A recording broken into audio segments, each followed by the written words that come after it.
Welcome to my channel.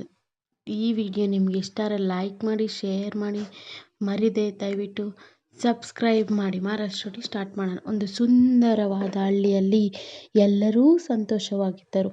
ಅದರಲ್ಲಿ ಟಿಂಕಾ ಎಂಬ ಒಬ್ಬ ಚಿಕ್ಕ ಸೂರಿ ಇದ್ದನು. ಅವನು ಅಲ್ಲಿ ಎಲ್ಲರಿಗಿಂತ ಬುದ್ಧಿವಂತನು. ಒಂದು ದಿನ ಹಳ್ಳಿಯಲ್ಲಿ ಬೃಹತ್ ಆನೆಯಂತೆ ಕಾಣುವ ಒಂದು ರಾಕ್ಷಸನು ಬಂದನು. ಹಳ್ಳಿ ಜನರಲ್ಲಿ ಎಲ್ಲರೂ ತುಂಬ ಭಯಪಟ್ಟರು. ಅವನು ಹಳ್ಳಿಯ ಆಹಾರವನ್ನು ಕದ್ದುಕೊಂಡು ಹೋಗಲು ಪ್ರಾರಂಭಿಸಿದನು. ಹಳ್ಳಿಯ ಜನರು ಒಟ್ಟಾಗಿ ಸೇರಿ ರಾಕ್ಷಸನ ಬಗ್ಗೆ ಚರ್ಚಿಸಿದರು.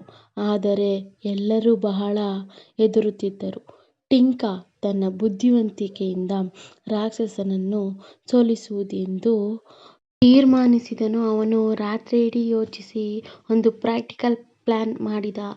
ಇಂದು ರಾಕ್ಷಸನು ಮತ್ತೆ ಊರಿಗೆ ಬಂದಾಗ ಟಿಂಕಾ ದೊಡ್ಡ ಆಕಾರದ ಒಂದು ಕಪ್ಪು ಬುತ್ತಿಯನ್ನು ಹಿಡಿದುಕೊಂಡು ಹೋದ. ರಾಕ್ಷಸನು ಅದೆಂದು ಹೆದರಿ ಓಡಿಹೋದ.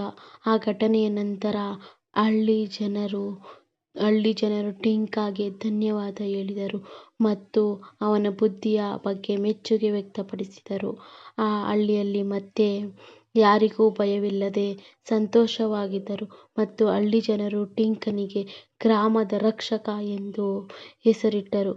ಈ ಹಳ್ಳಿ ಜನರು ಮತ್ತೆ ಎಲ್ಲರೂ ತುಂಬ ಸಂತೋಷವಾಗಿ ಚೆನ್ನಾಗಿದ್ದರು. ಈ ವಿಡಿಯೋ ನಿಮಗೆ ಇಷ್ಟ ಆದರೆ ಲೈಕ್ ಮಾಡಿ, ಶೇರ್ ಮಾಡಿ, ಕಮೆಂಟ್ ಮಾಡಿ, ಸಬ್ಸ್ಕ್ರೈಬ್ ಮಾಡಿ. Thank you for watching.